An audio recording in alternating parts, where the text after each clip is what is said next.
Hey guys, tonight we begin with the smell of damp wool and wood smoke, curling through a crooked door that barely closes. The wind outside carries sleet and silence, but here, just beyond the threshold, there's a low amber glow, and the faint, uneven murmur of men and women trying to forget the cold. A wooden bench scrapes softly. A mug lands harder than it should. Laughter, if it comes at all, does so slowly. If you're still settling in, maybe leave a quiet like on this video. And consider subscribing only. If it feels right. Let me know where you're watching from. What time is it for you? This isn't the kind of tavern you see on stage. Not the one with bright songs and perfect pours. No one here dances unless they're drunk enough not to feel their feet. And the food? Let's just say it's not. Remembered for the taste, but that's not why people come. They come because it's warmer than their own homes, louder than their own thoughts, and sometimes safer than being alone. The tables are thick with scratches, carvings, spills dried. Into stains. Someone sat here every night for 20 years, and still no one remembers his name. Above, the beams groan with the weight of 1,000 nights. Below, the straw's been walked flat by boots that never got dry. But even in all this roughness, in the broken mugs and the chipped hearthstones, there's something tender. A kind of survival stitched with every swig. A ritual, really. Come in, sit down, don't ask too much. Share the warmth, and let the silence do most of the talking. Tonight, we'll sit beside them, the tired, the bruised, the merry when it's safe to be. We'll taste the thin broth, listen to half-truths traded like currency, and watch the candles melt into the bones of the night. Because this was a tavern, not a place of luxury, but a place where the cold paused. And sometimes, that was enough. Let's go in. The door's already closing behind you. It's almost evening. The kind of evening that soaks your cloak with fog before the rain even begins. The streets are little more than muddy channels now, thick with footprints and yesterday's hay, trampled to a pulp by hooves and heels. And there, almost tucked into the ribs of a leaning street, the tavern. No sign swings outside. It's known by smell more than name. The door, if it can be called that, is warped and stubborn. You have to push with the side of your shoulder, using your weight just enough to startle whoever's closest to it on the inside. And when it finally creaks open, there's no grand welcome. No jolly music. Just the sound of the room continuing on without you. It's dim. The kind of dim that doesn't sharpen with time. Your eyes adjust, but the light never quite does. Smoke clings to the beams like it's lived here longer than any man. The hearth glows somewhere in the back, but the heat doesn't wander far. It pools in corners and chooses its favorites. There's a bench along the left wall. It's been sanded down by 1,000 sitting backsides, polished not by care, but by the simple erosion of bodies needing rest. The table in front of it is uneven, one leg jammed with a folded scrap of cloth that's older than the cloth maker. On its surface, dried ale glitters slightly, catching what little light the candles throw. No one looks up right away. A few eyes flick toward the door, scanning quickly. Friend or stranger? Debt or drink? Then they go back to their own silence. Words aren't free here. They're measured out in glances, grunts, and the occasional muttered joke that only half the room hears. The smell is the first real welcome. Not because it's pleasant, it isn't, but because it's familiar. Boiled cabbage, wet straw, a hint of yeast, and the oily whisper of something being fried. The scent of the day ending. Of meals made with whatever was left. Of survival flavored with salt and patience. You step further in. Your boots leave wet ghosts on the floor. A few heads nod, just barely. Not an invitation, not yet, just an acknowledgement. You exist now, within this shared breath. The door shuts behind you with a hollow clunk, like the last page in a book. Being pressed flat, behind the counter, really just a table made to look official. A woman wipes a mug with the edge of her apron. Her face is unreadable, not unfriendly, just tired in a way that doesn't bother hiding itself. She doesn't ask what you want. She waits for you to know what you can afford. If you're enjoying this pace already, leave a soft like below and subscribe if you'd like more nights like this. A man near the fire shuffles sideways, making room, but not offering words. His beard is uneven, more by accident than fashion. He cradles his drink like it's something sacred. Like warmth is a memory he's trying to sip back into his bones. You sit. Not because the bench is comfortable, it isn't, but because standing any longer feels like pretending you still have somewhere else to be. The table is sticky beneath your sleeve. Your stomach has stopped growling, not because it's full, but because it's given up asking Dot. The serving girl appears without a sound. She sets down a bowl and a chipped mug. No announcement, no confirmation. Just this, hot broth, thin enough to see through, but warm enough to soften your breath. And ale, or something like it, that tastes slightly better than the water in the street. Slightly. You sip slowly. Around you, the tavern lives its quiet life. A boy plays with a carved bit of bone beneath the bench. A woman adjusts her shawl and pretends not to watch the man 3 tables away.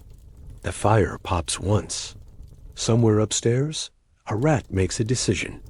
Outside, the world keeps howling. But in here, it's hushed. Not peaceful. Just quieter than whatever waits beyond the walls. You're not safe exactly, but you're not alone. And in a life made mostly of cold choices and colder consequences, that counts for something, Dot. So, you stay, not for the food, not for the company, not even for the warmth. You stay because the tavern door opened, and for tonight, at least, it closed behind you. And that, somehow, feels like shelter. The floor is always the first thing you forget to notice until it crunches, until it shifts, until it sticks. Beneath the tables, between the boots, in every corner of the dim-lit room, lies a mat of straw that was clean once, long ago. Maybe when it was laid down in summer, dry and gold and soft. Now it's flattened, darkened by spills and time, mixed, with crumbs and ash and the occasional coin that rolled too. Far to be worth chasing, but it still matters, because even dirty straw makes the ground softer. Even rotted hay gives a kind of cushion. And here, where shoes leak and floors sweat in winter, it's better than nothing. It muffles the footsteps. It hides what you drop. And if you're lucky, it holds just enough warmth to fool your toes into stillness. Dot above that straw, stories drift. Not loudly, not like a festival or a market stall. These are half-spoken things, the kind of tales that begin in a whisper and end in a shrug. Words traded across tables in low tones, shaped by calloused hands and old memory. No one tells the whole truth here, but no one really expects them to. A man talks about a cow he once owned, swears it had the face of his dead wife. Everyone knows it's nonsense. Still, they let him finish, because stories are like steam in this place. They rise, they curl, they warm the air between silences. And sometimes, it's not the tale that matters. It's the telling. A woman with cracked fingernails and a singing voice that's long gone laughs at her own joke before anyone else does. It wasn't funny, but laughter is allowed, even when it doesn't deserve itself. It's a sound that means breathing. That means staying. Dot. No one here asks, is it true? They ask instead, did you hear? Did you hear about the boy who slept in the stable loft and woke up with a fox by his head? Did you hear about the priest who spilled wine on the bishop's foot and called it holy? Did you hear about the soldier who came home with nothing but a spoon and still fed 7 mouths? Truth comes second. The telling comes first dot, and the air holds it all, thick with breath and memory. There's a kind of comfort in that, the way stories float up and never quite leave. You can almost imagine them soaking into the beams, curling, into the straw, hiding in the burn marks on the table's edge. Some nights, they tell the same stories again, word for word. Everyone knows the ending, but it doesn't matter. Familiarity is its own kind of kindness. In a world that shifts too fast, where crops fail and babies don't wake and bets tighten like winter, sometimes the best thing you can hear is something you already know, Dot. And then there's the silence between them. Not empty, not cold. Just full of people who've run out of things to say or never had much to begin with. The kind of silence that sits with you like an old friend. The kind you don't have to fill. A man chews on a piece of bread that's more crust than crumb. He's not listening to the story. Not really. He's just letting the sound of it wrap around him, like a blanket made from someone else's past. A reminder that others have struggled too, that someone else once slept on this straw, that someone else once laughed in this very seat. The serving girl passes by again, and her steps rustle faintly against the floor. She doesn't rush. She never does. The clink of mugs, the brush of cloth against wood, the crackle of the hearth, it all folds into the rhythm. No hurry here. No need to get anywhere before you're ready. And if a story ends mid-sentence, well, that's fine too. There's no clock to answer to. No need to finish what can be picked up again tomorrow. Or never. The point was the telling. The sound of a voice. The sharing of something, even if it was small, even if it was made up. So you sit a little lower. Let your back press into the wall. Let the noise swirl without needing you. You breathe in straw, ale, smoke, voice. It's all here, all mixed together. The story, the floor, the silence. And somewhere near your feet, a mouse darts through the straw. Too fast to name, too clever to catch. But even that feels like part of it. A small secret kept beneath the tailies. You close your eyes for a moment. Not to sleep, not yet, but just to listen better. Because in this place, even the quiet is full of voices. Dot. It arrives in a mug that doesn't match any other. The handle is chipped, and the rim is uneven, worn down by years of cautious lips and careless teeth. It thuds softly onto the table, like a tired hand. And inside, the ale wobbles gently, just shy of spilling, as if even it knows not to waste itself. This isn't the ale of tavern songs and drinking contests. There are no roaring laughs, no smashed barrels, no red-nosed men, belting verses they barely remember. This is a quieter brew. Thinner, darker, softer. Less celebration. More habit. Dot. It doesn't bite the tongue. It doesn't blaze a trail down your throat. It settles instead, like warm water laced with memory. Slightly bitter, slightly sweet, always familiar. The taste of something barely fermented and barely clean. But warm. Dot. It's warmth that matters. Most here. Not the kind that cheers, but the kind that softens. You drink it not for escape, but for permission. Permission to linger, to stay seated, to breathe a little slower. In a place where firewood is rationed and blankets are shared only when necessary, a warm drink is a luxury dressed as routine. Most of the ale served here never sees a barrel. It's brewed in kitchens not far from here, stirred by women with red hands, strained through cloth that used to be shirts. Some batches are better than others. Some taste like dirt. Others surprise you with a hint of herbs or smoke. But none are thrown out. Not when the warmth still works. The mugs are passed with one hand and taken with two. There's a kind of reverence in the exchange, not for the drink itself, but for the break it allows. For a few minutes, your hands are full. Your mouth is occupied. No one asks questions when your lips are against a mug. A man near the window cradles his drink like it's medicine. He doesn't sip, just holds it, letting the heat soak into his fingers, watching the surface swirl whenever someone walks too. Heavily. He'll drink it eventually. But for now, it's enough that it's his. Two boys at the far table are pretending to be grown. They drink like they've seen men do, eyes half-lidded, heads tilted back. The ale is weak enough not to matter, but their pride is strong. No one corrects them. No one mocks. In this room, everyone remembers their first sip. If it burns, it's not the ale. It's the night pressing in from outside. It's the memory of colder evenings, when even this drink was out of reach. When water froze in buckets and breath turned to crystals before it could leave your lips. Compared to that, this mug is a miracle. No one here drinks to forget. There's too much remembering to do. The ale doesn't cloud the mind.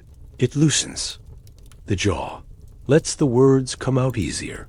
Or not at all, if that's what's needed. Sometimes a sip is just a pause, a small, slow space between moments, like a comma in the middle of a long, aching sentence. And sometimes someone drinks too quickly, not from thirst, but from nerves.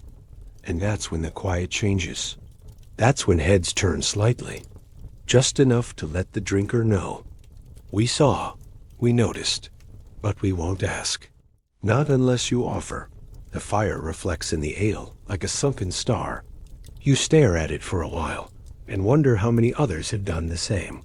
How many hands have held this same mug in this same corner, watching the same flicker. The drink isn't strong, but that's the point. In a world that takes too much, the ale gives just enough to soften your shoulders, just enough to warm the breath behind your teeth, just enough to remind you you're still here. So you sip again, slowly, gratefully. You let it sit on your tongue like a story you don't quite remember the end of. You let it remind you of all the nights you were colder, lonelier, hungrier, and how tonight you're not because anything grand has happened, but because you have a seat, a mug, a moment. And when the mug empties, you'll place it gently back on the table. You won't ask for more, not yet. You'll just sit and let the warmth finish what the ale began. The bowl arrives steaming, a quiet little miracle in ceramic, chipped at the rim, stained with age, but still doing its job. It smells of salt and something green, though you can't say what. Not quite meat, not quite vegetable, but warm, and that's what matters. It's broth, they say, though calling it that is generous. A cloudy water with slivers of something that once grew, or once walked.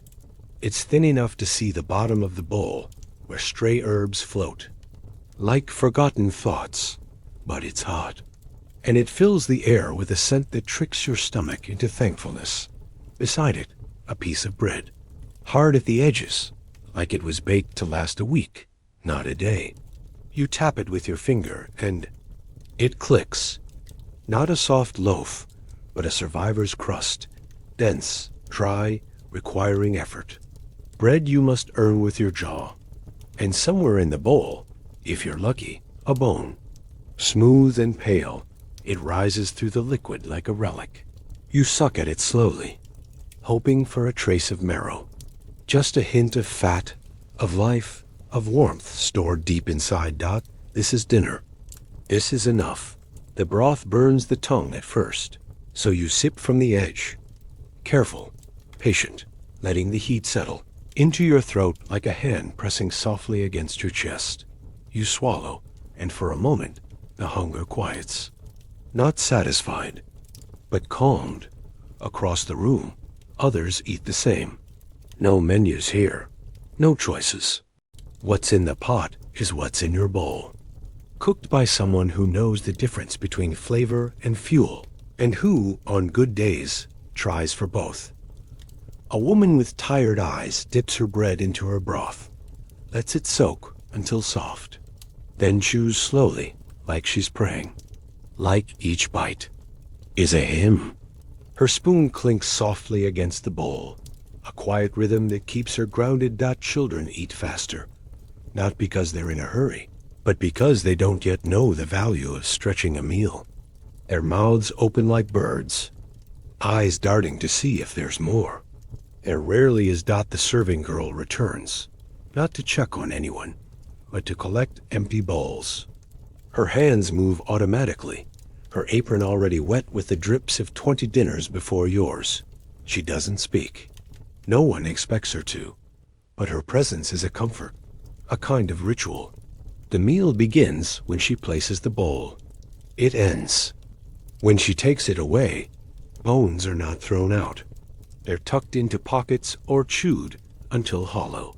Some are saved for soup tomorrow, others for the dog, or the child, or the neighbor who couldn't afford even this tonight. There's dignity in this eating. No napkins, no tablecloths, no silver spoons. Just shared silence and mutual gratitude. Each slurp says, "I'm still here." Each bite says, "Today I was fed." And though the meal is simple, it holds complexity. In every grain of salt, a reminder of what's hard to come by. In every stretch of bread, a story of hands that kneaded, fires that baked, and bellies that waited. You finish slowly, not because you're full, but because you want to remember what fullness might feel like. You sip the last of the broth and feel it gather in your chest, warm and quiet. The bowl is empty now, save for a film of grease that tells you there was meat once. The bread is gone. The bone rests on the table, pale and clean. You touch it lightly. It feels like memory. Around you, others push their bowls away. Some sit back. Others wipe their mouths with their sleeves. One man closes his eyes just for a moment, as though he's tasting the warmth a second time, with no broth left at all. And so the tavern quiets. A shared silence that says, the body has been tended to. Now the soul may speak, or rest, or simply sit. Not everything needs a response. Sometimes the meal is enough. So you stay seated, hands wrapped around the last warmth left in your mug, and you breathe in deeply, broth, bread, and bones. The ingredients of a night survived. She's been here since before the sun even rose, though no one saw her arrive. That's how it always is. The tavern breathes before it wakes, and she is part of that breath. A hush of steps, the scrape of a stool being righted, the faint clatter of clay cups being set just so she doesn't own the place. But in many ways, she moves like she does. Not with pride, not with power, but with the quiet certainty of someone who knows every creaking floorboard, every uneven chair leg, every candle that burns too quickly on damp nights. Her hands have touched every surface, wiped every stain, lifted every pot, and still no one calls her by name. The shift begins before the world notices, before men come in to grumble and drink, before the cold settles beneath the door and brings in its ache. She lights the fire with breathy patience, coaxing flame from damp wood. She pours the ale from jugs heavier than her shoulders deserve. And when she moves between tables, it is not to be seen, but to be avoided. The art of making herself invisible. Her apron is never clean. Not really. It began white once, but now it tells stories in smudges, ash, grease, a splash of broth, a smear of mud from someone's boots. Her sleeves are rolled high. Her hair is tied back. Her back? Bent just enough to tell you she's worked more hours than anyone should, and they should do it again tomorrow. No one thanks her. Not truly. They nod. They grunt.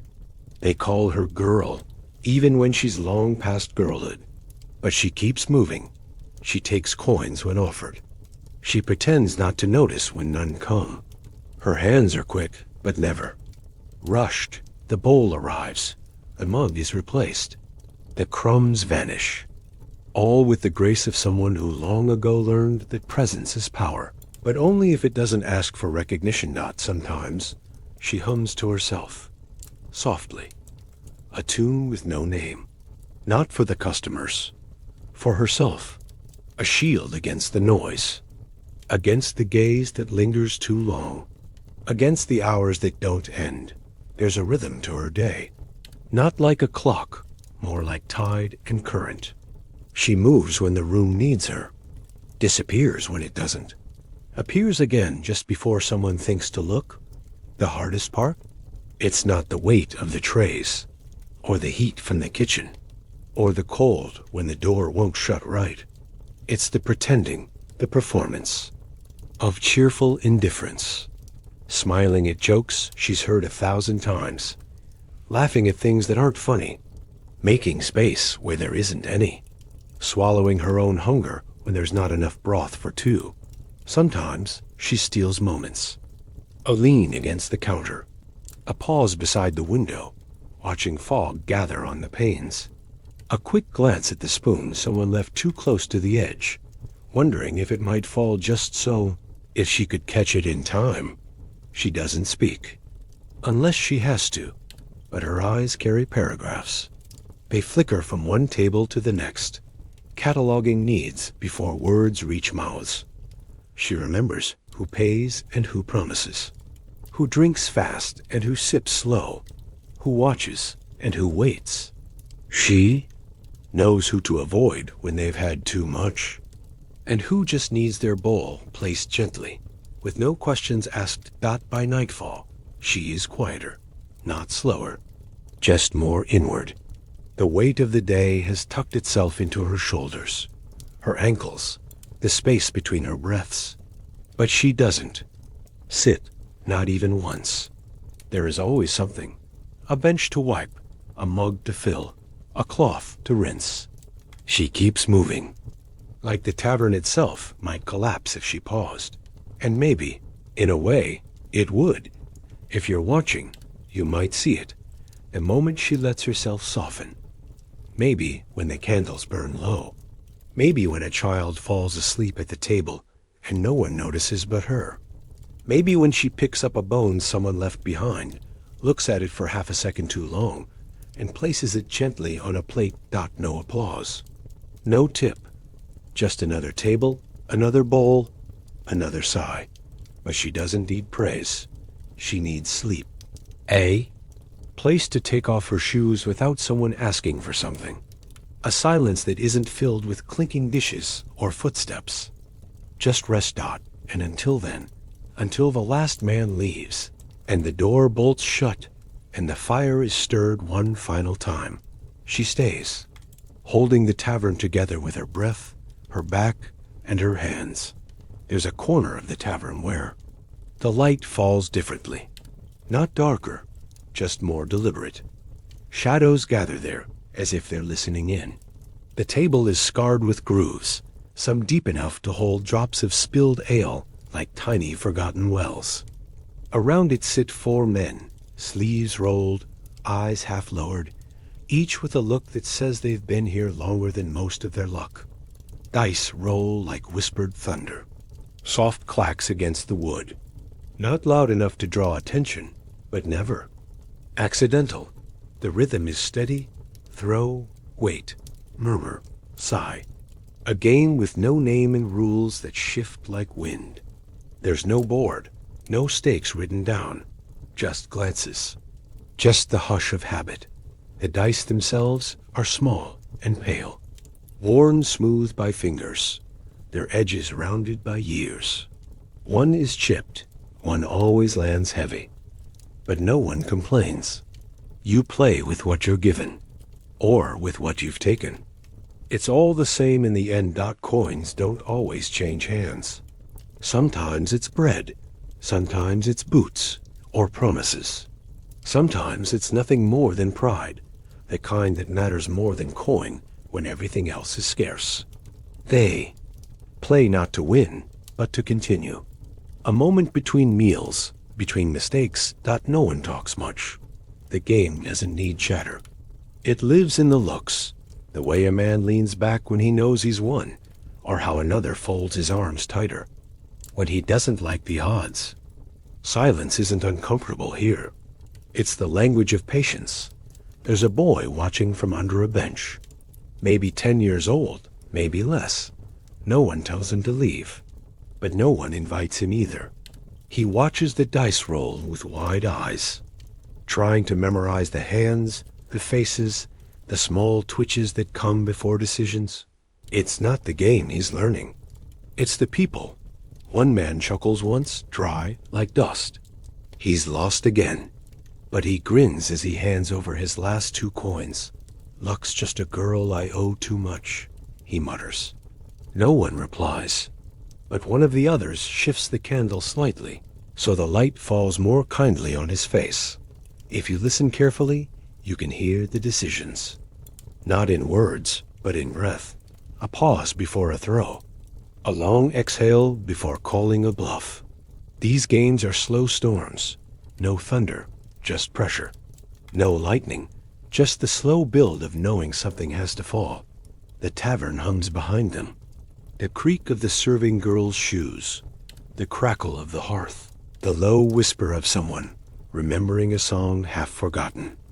But here, in the circle of dice, the world is narrowed. Nothing matters but this moment. This roll, this chance. And when one man wins too many times in a row, there's a silence that shifts. Not angry, not dangerous, just aware. Eyes narrow, back straighten. Someone makes a joke, light as steam.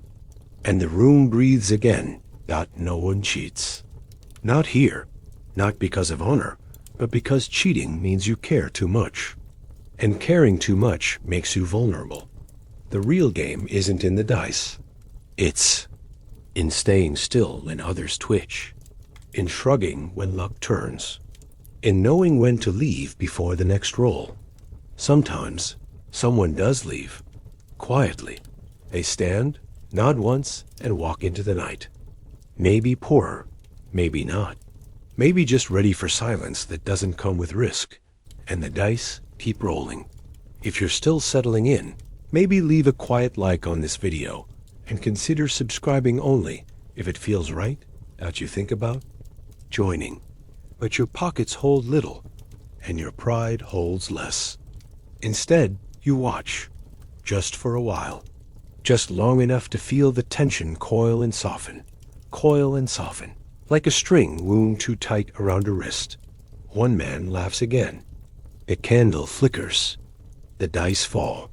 And somewhere in that corner of the tavern, between luck and loss, between silence and smirk, the night stretches a little longer, held together by wooden dice, empty mugs, and men who know exactly how far not to go. There comes a point in the night when even the tavern seems to tire. The fire still flickers, but it no longer crackles. The mugs are half drunk and half forgotten. The stories, once loose and wandering, now settle into quiet hums or vanish entirely. That's when the bodies begin to shift. Coats are pulled tighter, arms folded across chests, heads lean against stone or wood or whatever's closest. The day is ending, not with a bell, not with a word, but with the slow, soft surrender of the weary. And for some, that means heading home, if there's a home to go to. A cot, a bed, a place with walls that don't lean, a door that closes, a blanket that doesn't smell of horses. But not everyone has that dotsome rise, not to leave, but to climb. Past the hearth, past the ale casks, through a door that sticks on the bottom, and creaks like a sore knee, up into the stable loft. The stairs are barely stairs at all, more like wooden guesses. One board groans with every footstep. Another threatens to split. But you climb anyway, because upstairs, above the animals, the hay is dry. Or drier, at least. And the air, while cold, doesn't carry the smell of ale-soaked boots. The loft is low. You have to duck, even if you're not tall. The roof slants like it's been thinking. Too hard for too long. And in one corner, near the back, a pile of straw waits, flattened from the last person, but still softer than the floor. There's a blanket, thin, stiff, but real. And someone's coat, long abandoned, with a tear along the collar that's been stitched more than once. You pull it over your shoulders and let the straw settle beneath your spine like a memory you've laid down before. Below, the horses breathe. Heavy, slow, they shift in their stalls. One kicks gently at the wall, a dull thud that's oddly reassuring. As if the world hasn't ended, as if everything outside this loft still turns, just slow enough for you to rest a while. There's no door, just a gap where wood meets roof. Cold seeps in like a whisper, but the straw holds heat better than it should, especially when you curl your body just right, knees tucked, shoulders rounded, like a question mark, like you're waiting for the answer to arrive in a dream. Some nights, you're not alone. A boy might already be there, curled near the ladder, shoes still on. A woman with a bundle of cloth clutched to her chest, her baby's breath barely audible beneath her own. No one speaks. Not here. The stable loft doesn't need conversation. Just space. You can hear the tavern still, in faint traces, the murmur of voices, the occasional scrape of a bench. But it's far now, separated by beams and straw, and the quiet that only comes when everyone has finally run out of things too. Say, sleep doesn't arrive quickly. It never does in places like this, but it circles. It studies you. It settles near your shoulders, testing the weight of your breath, the stillness of your bones. Eventually, it decides you're ready. Or maybe, just too tired to resist. And as your eyes begin to close, you notice the stars. Not many, but a few, glimpsed through a crack in the loft wall. Distant, unmoving, unconcerned. Like old gods watching over a world they've chosen not to interfere with. You take comfort in that dot, in the fact that someone else has slept here before, that someone else will sleep here tomorrow, that the straw will still be here, the horses will still breathe, and the roof will still hold, even if only just. You let the coat fall across your chest. You press your face into the hollow of your arm, and you let the stable loft do what it's done for years without thanks or notice. Hold the tired, cradle the poor, and offer a little peace to those with nowhere else to go. Sleep comes softly, like a hand brushing straw from your forehead, like the breath of a horse below, rising into your dreams. And in that quiet, tucked above the tavern, beneath the slant of a crooked roof, you disappear gently into the night dot. It starts with a drop, then another, and then a rhythm, soft at first, like fingertips on parchment. The rain has come, not in fury, but in fatigue, the kind of rain that doesn't pour or shout. It just falls steadily, as if it too is tired, as if it's spent the whole day waiting for night to give it permission to begin. The roof above you creaks as it takes the weight. Sloped tiles shift slightly, complaining in their own brittle way. There's a leak in the far corner. There always has been. A shallow bowl sits beneath it, catching the water one tap at a time. Tap, tap. Like a quiet clock that measures only discomfort dot, no one seems bothered. Not really. Rain is just part of the soundscape now, like fire, like breath, like the occasional muttered dream. It seeps into everything, but demands nothing. And then, beneath the rain, another sound, quieter, closer. A scuttle, a scratch, a pause. Rats, the monsters of stories, not the horrors of plague and panic, just rats, small, clever, constant. They live in the walls the way thoughts live in your mind, always moving, always watching, never quite gone. You hear them behind the paneling, in the corners, under the floorboards that shift slightly when too many people move at once. They don't mean harm, not intentionally. They're just survivors, just like you, One creeps along the beam above. The hearth. No one flinches. No one points. It's been there before. It'll be there tomorrow. The tavern breathes around it.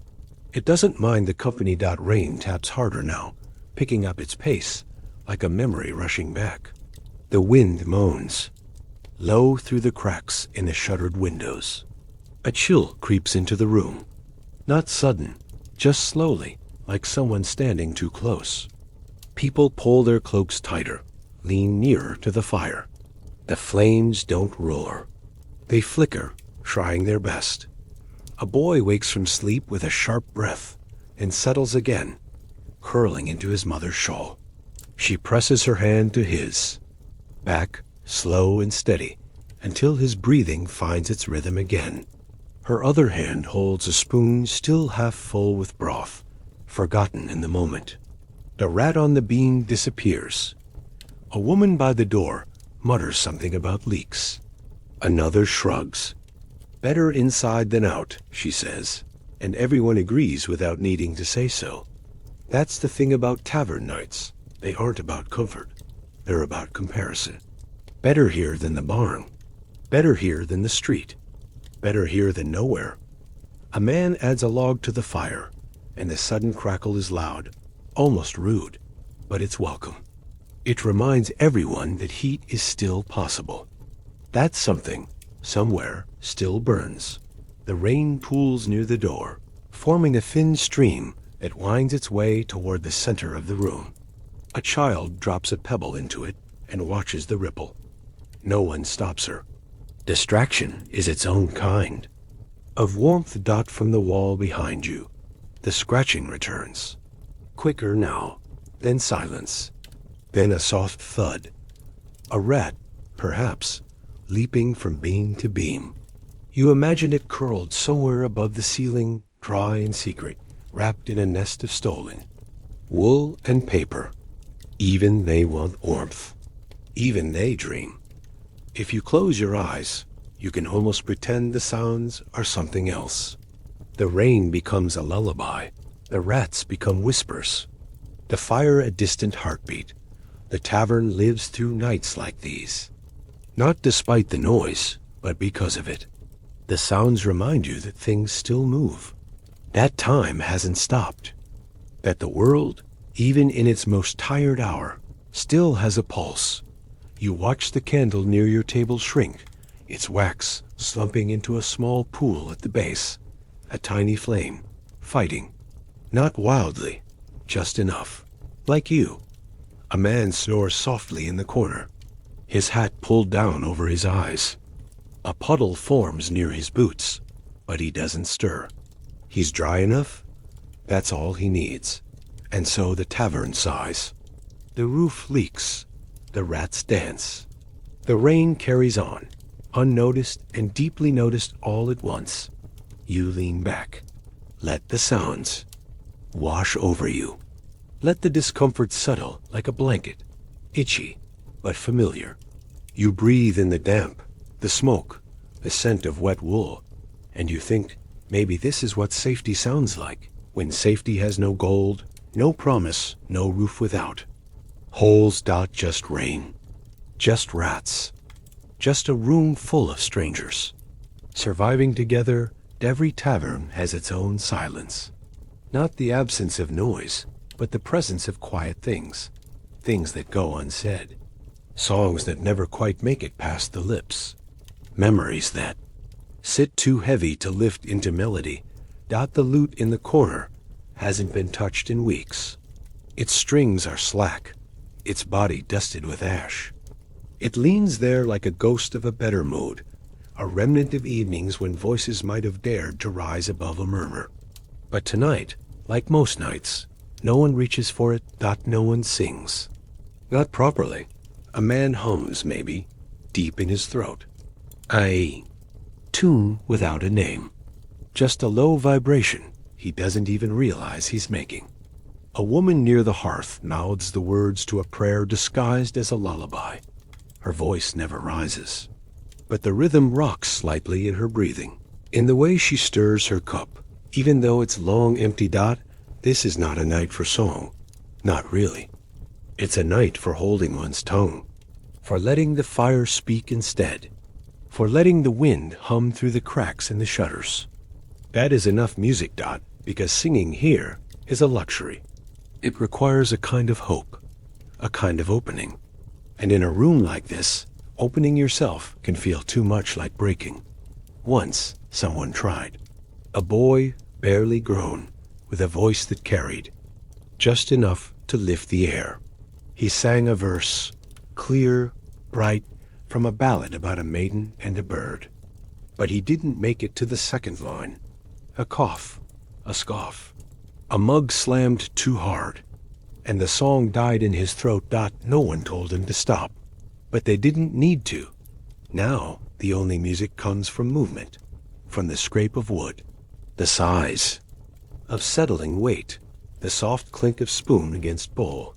These become the chorus, familiar, repetitive, almost sacred.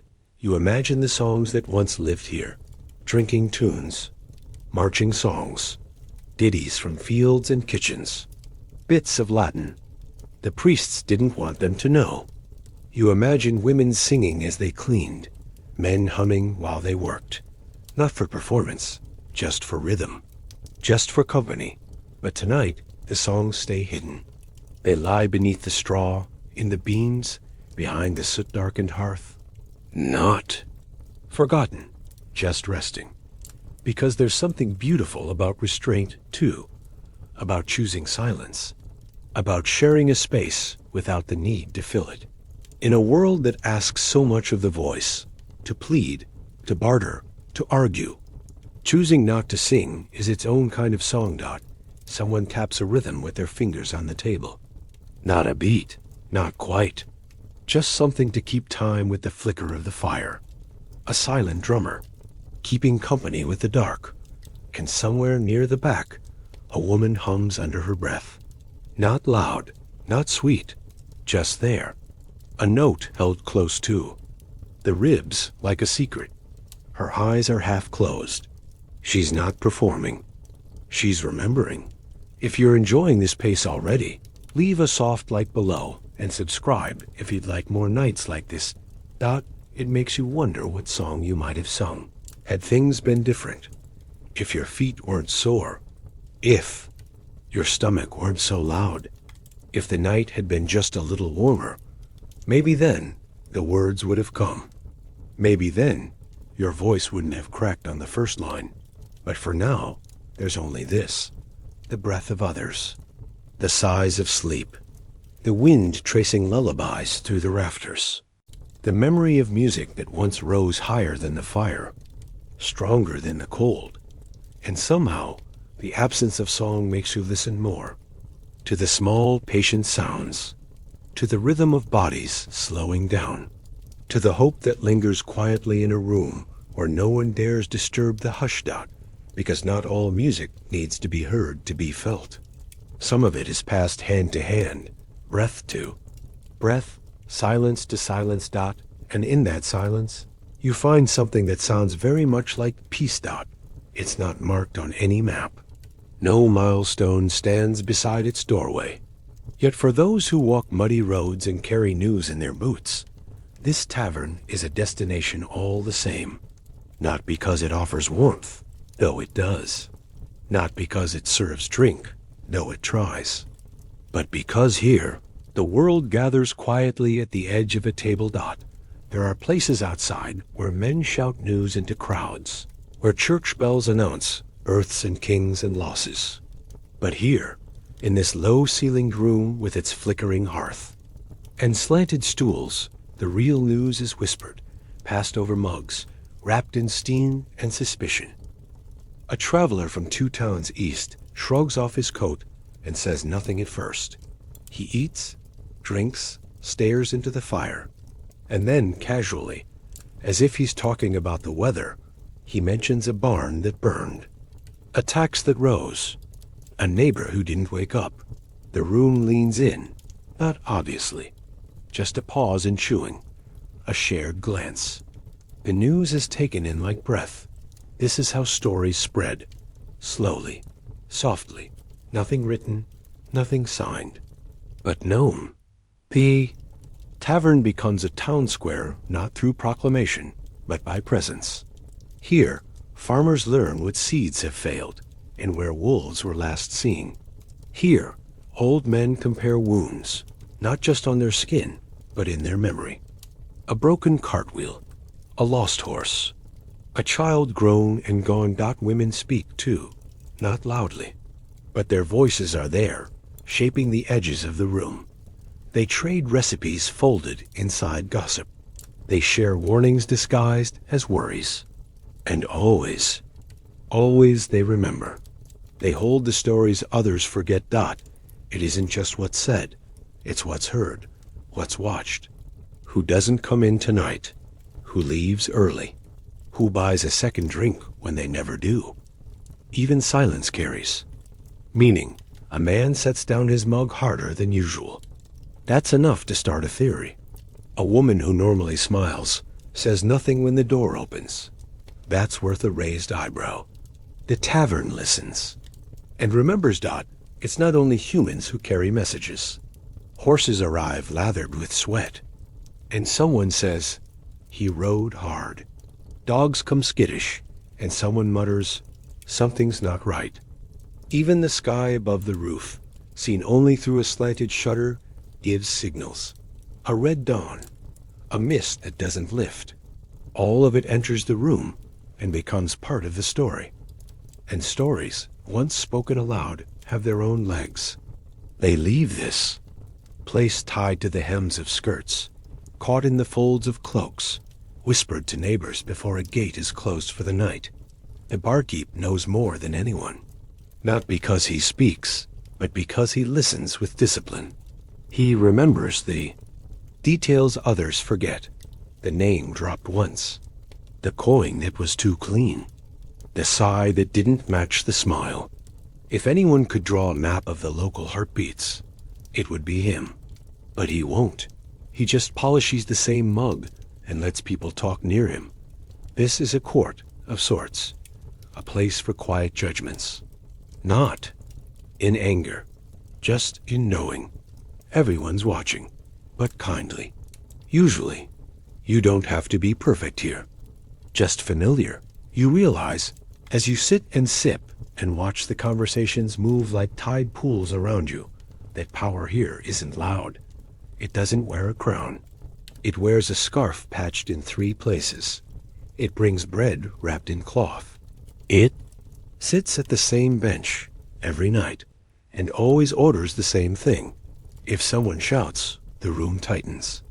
Loudness is a kind of violence in a space like this. Better to mutter, better to gesture, better to let your silence carry weight.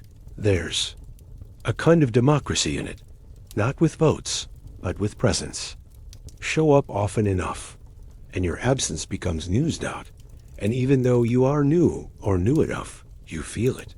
The slow weaving of your body into the fabric of this room. You've added your silence, your breath, your glance. And that, in time, is enough. So when the man at the table beside you mutters something about a merchant robbed on the road, you nod. Not because you know the merchant, not because you believe it, but because you understand the rhythm. A story passed gently, a warning hidden in a whisper. The tavern isn't just a shelter tonight. It's the archive of the town, the pulse, the whisper net, the place where the world narrows down to the flicker of fire and the hush of shared air. And as the door opens, once more and a stranger steps in, dripping with the mist of the moors, you watch the room shift ever so slightly, ready to receive, ready to listen, ready to become the town square again. They're not the hands you'd expect, not large, not thick, not the kind that split logs or lift carts. The brewer's hands are narrow, sinewed like twisted cord, stained with a soft permanence. A quiet memory of barley and wood smoke. There's earth in the creases of the knuckles, burn marks near the wrists, fingernails rimmed in what could be yeast or ash, or both. No one thinks much about the brewer. People see the ale, the foam, the mug sliding across the table. But rarely do they think of what came before. The stirring, the watching, the long, slow waiting. But the brewer knows what it means to hold heat in balance, to coax sweetness from bitterness, to wait for bubbles that mean life is working in secret. The brewing house isn't far. A low stone hut behind the tavern, roof sagging in the middle like a man halfway to sleep. There's no window, just a vent near the top where steam drifts upward, carrying stories no one will hear. Inside, it's always damp, always warm, always dark in the corners. The brewer rises before most, before the birds, before the sun has fully remembered its path. Firewood must be split, water hauled from the well, barley spread to soak, to soften, to begin its quiet change. Nothing about. The work is loud, but everything matters. The brew doesn't rush. It thickens. It darkens. It speaks in bubbles and shifts in scent.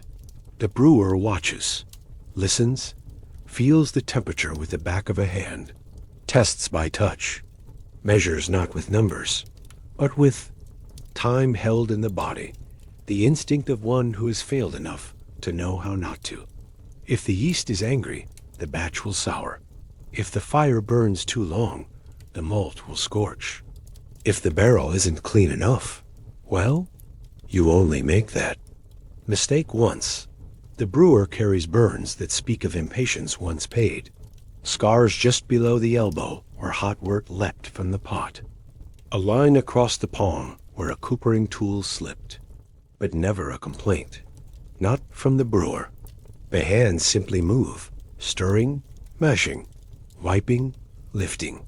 The rhythm of ritual got, and when the ale is ready, when it's cooled and sealed, and rolled on its side into the tavern's dark, it becomes something else.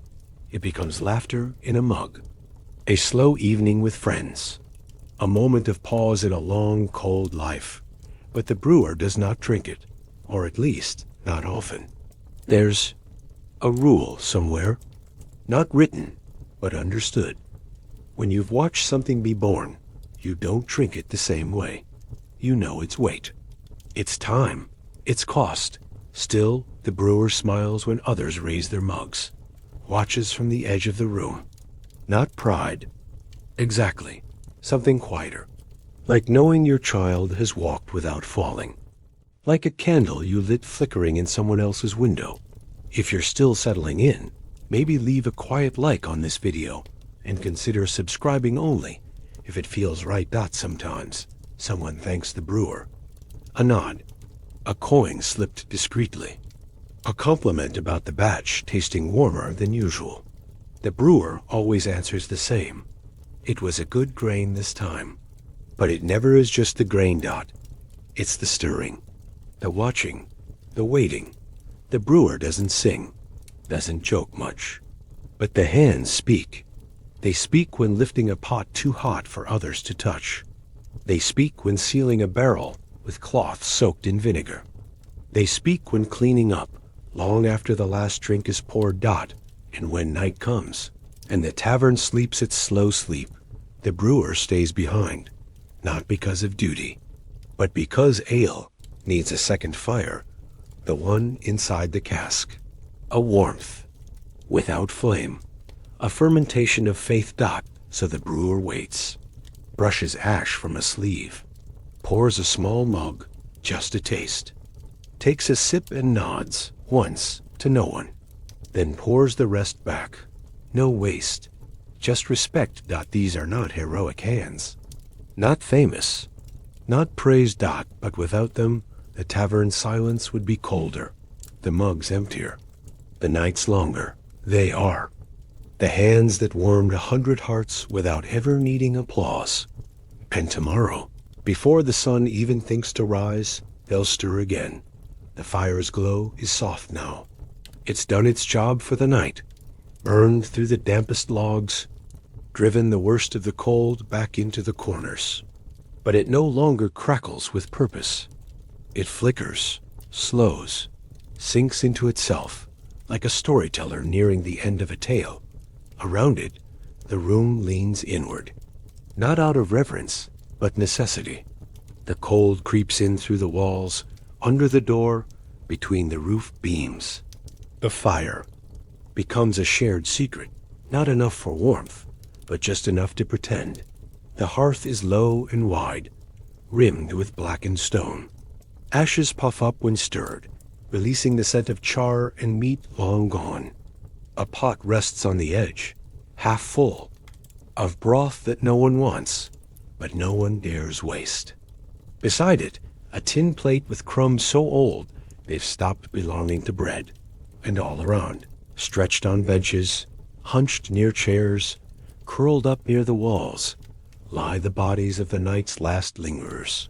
Cloaks pulled tight, shoulders rounded, eyes half closed, not asleep, not awake. That in-between state where thought drifts, slow and formless, like smoke.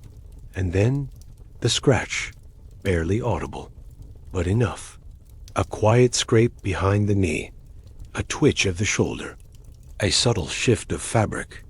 A pause in the stillness. Flees, uninvited. Guests, the tavern's oldest regulars. They come not from filth, but from life.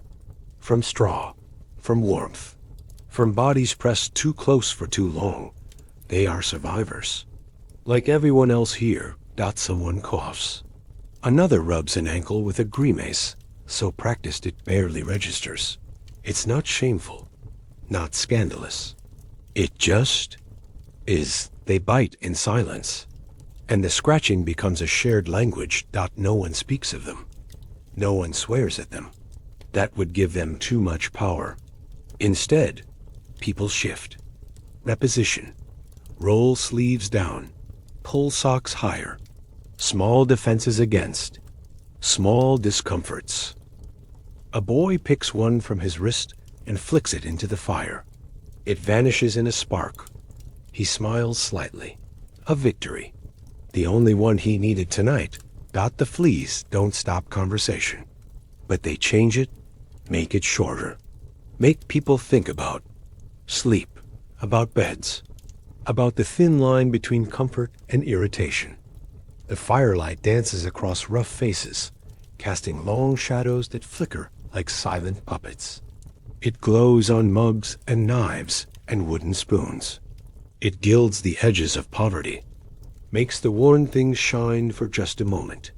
A woman near the fire hums quietly, not a song, just sound. She reaches into her sleeve, scratches gently, then returns her hand to her lap as if nothing happened. The fleas don't win. They just persist. And everyone learns to live around them. The tavern absorbs it all. The scratching, the flicking, the shrugging discomfort. It's part of its heartbeat now. Just like the smoke. Just like the creaking beam near the door. Just like the heavy air that holds every scent like a blanket no one can wash. And still, the fire glows. Still, the warmth settles low.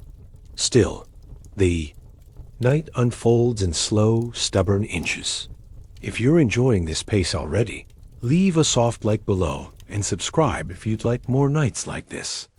You stretch your legs, shift your weight, pull your collar up. Room remind you, survival isn't always beautiful, but it is always somehow enough. It starts the way these things always do, with something small. A spilled mug, a missed glance, a word spoken too sharply, or not at all. In the quiet hush of the tavern's night, even a single misstep echoes louder than it should. Two men sit at a table near the fire. Not close friends, but familiar. The kind of familiarity that comes from shared silence more than shared stories. They've sat like this before, ale between them, shoulders slumped in similar fatigue. But tonight, one says something wrong. No one hears the words, only the tone. Too sharp, too quick, too loud for a place where noise feels like breaking glass. The second man shifts, not to fight, just to square his shoulders. The tension arrives not in shouts, but in stillness. The air thickens. The table seems smaller.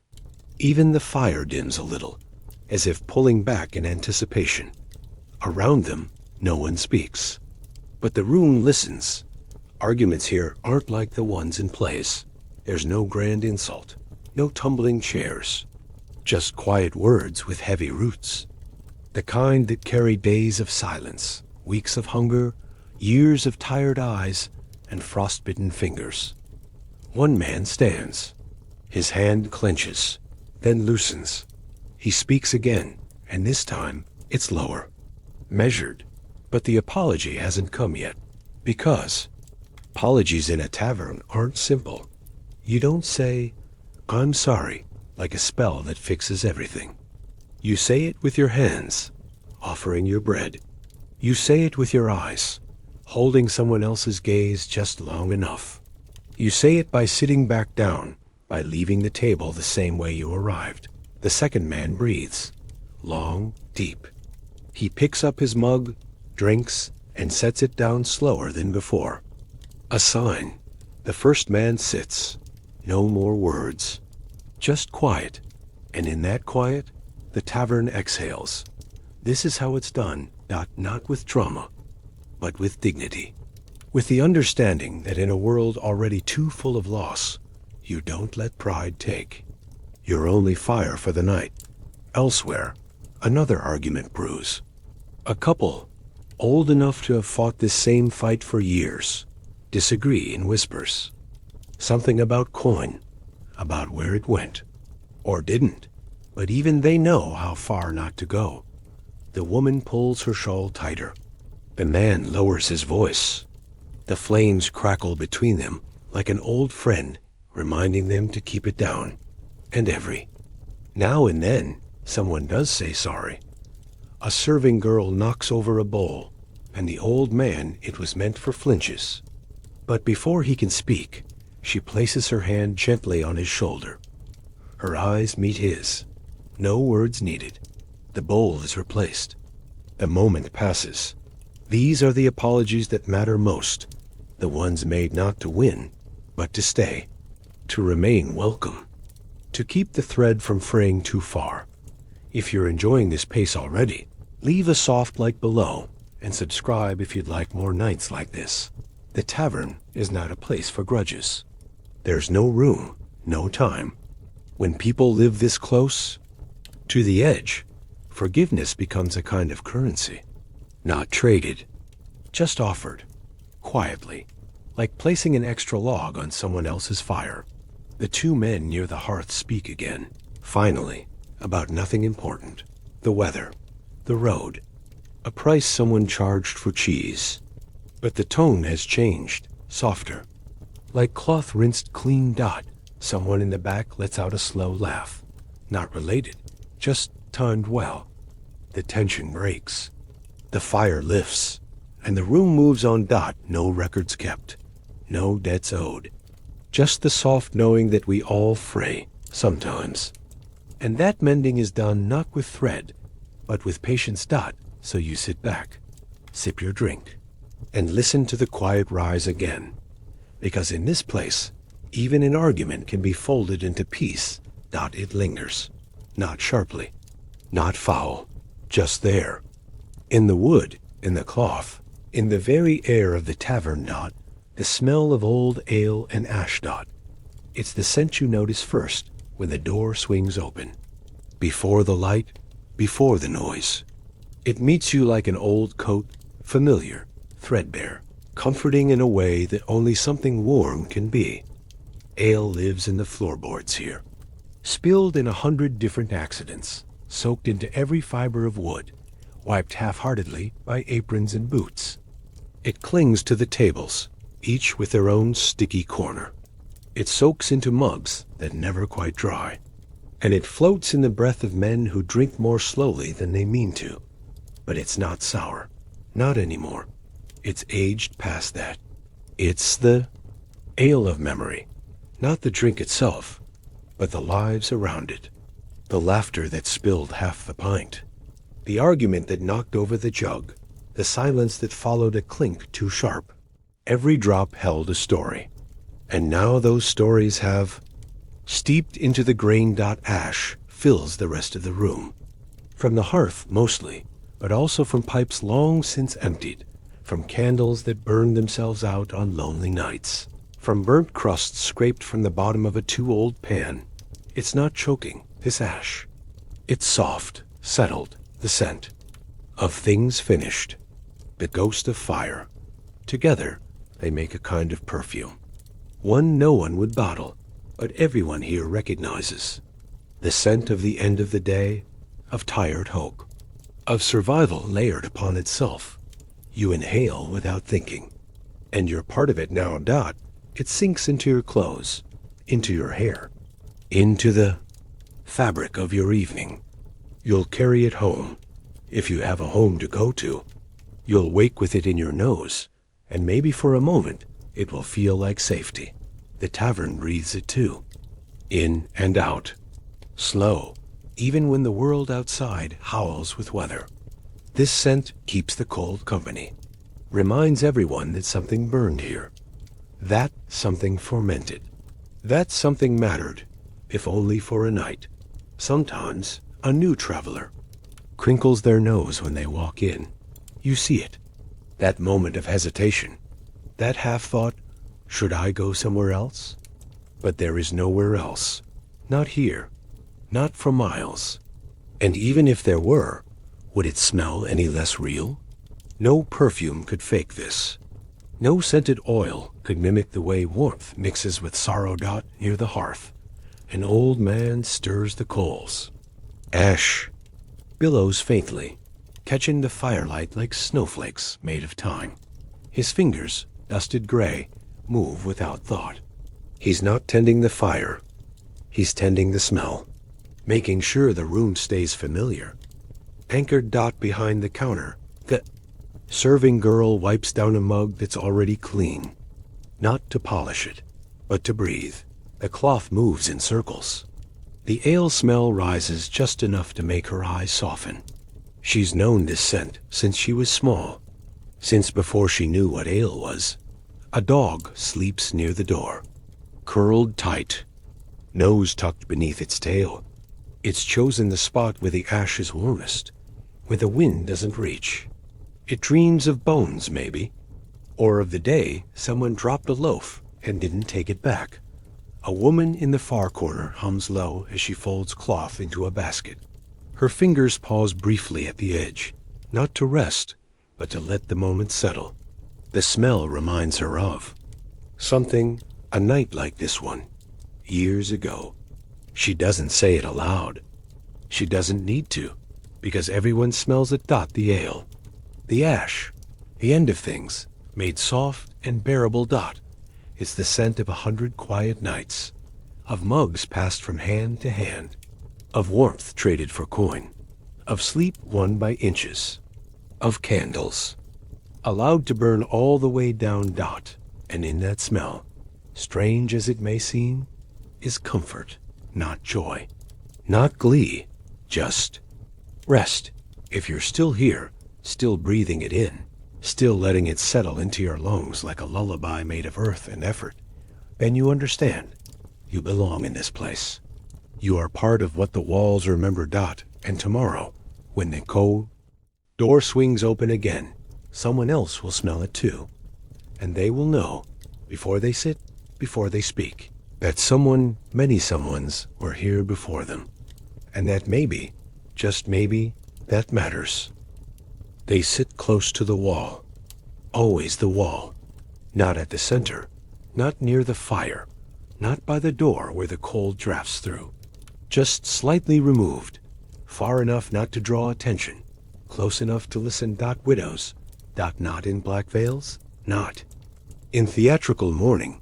Not as the bards might describe them. These are not women carved from grief. They are made of something quieter. Worn shawls. Bent fingers.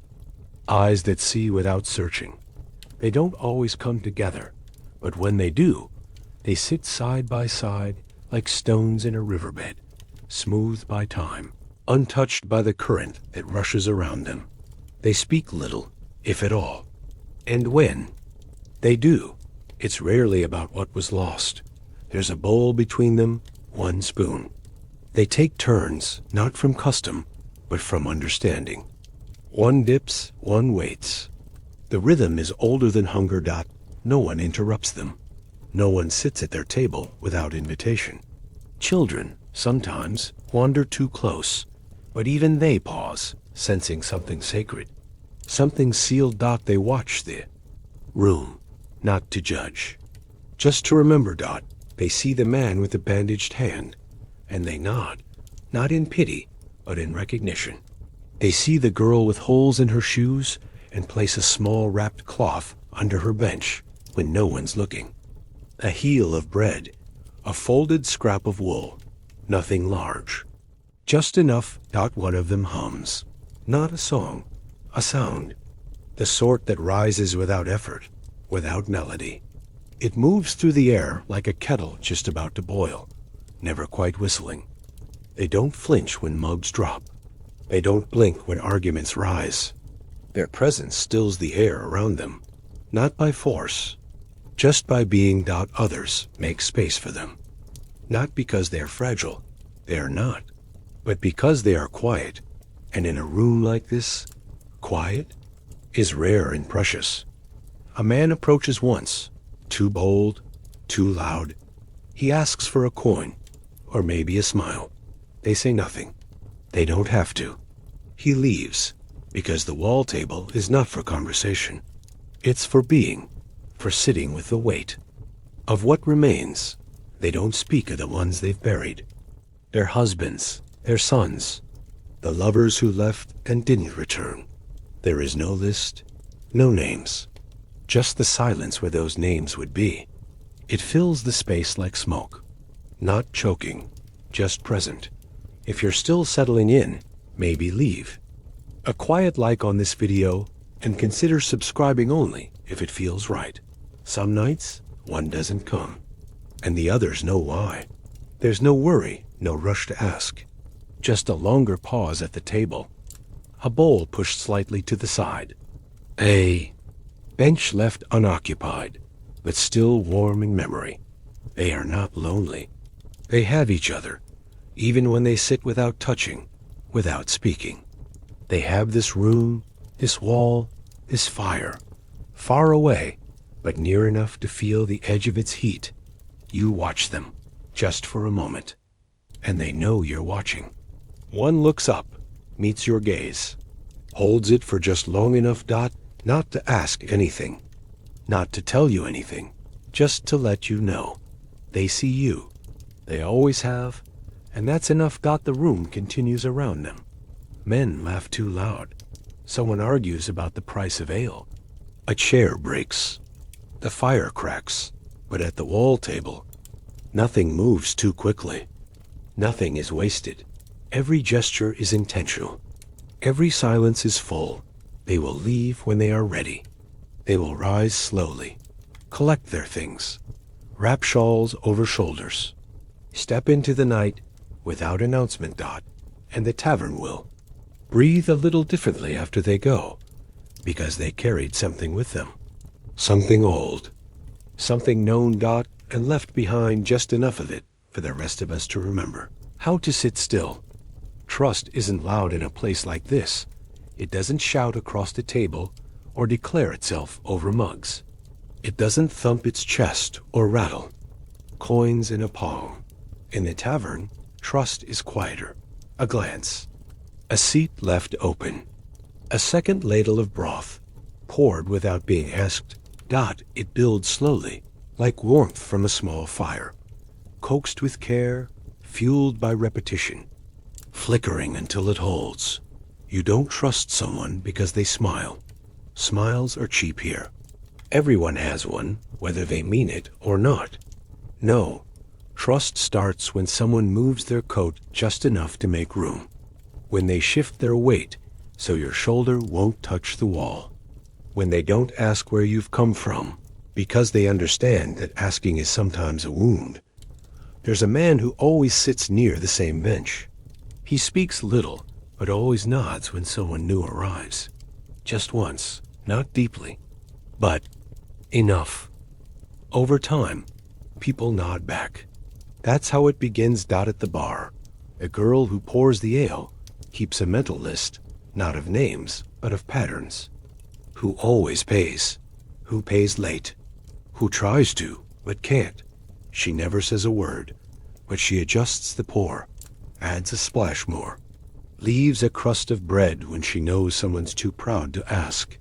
She doesn't expect things. But the way people lower their eyes when they take it, that's thanks enough. Trust is in silence too, in not repeating what was overheard, in letting someone sit with their back to the room without fear, in handing someone a mug without checking if they've earned it. It's fragile. Of course, one lie, one betrayal. That's all it takes to fray the thread. But even then, the tavern forgives. Slowly, carefully, with time, because everyone here has frayed once or twice. That's part of being human. There's an old woman with clouded eyes who always counts her coins twice. Not because she doubts the barkeep, but because once, long ago, someone took too much from her, and her fingers still remember. The barkeep waits each time, says nothing, doesn't rush.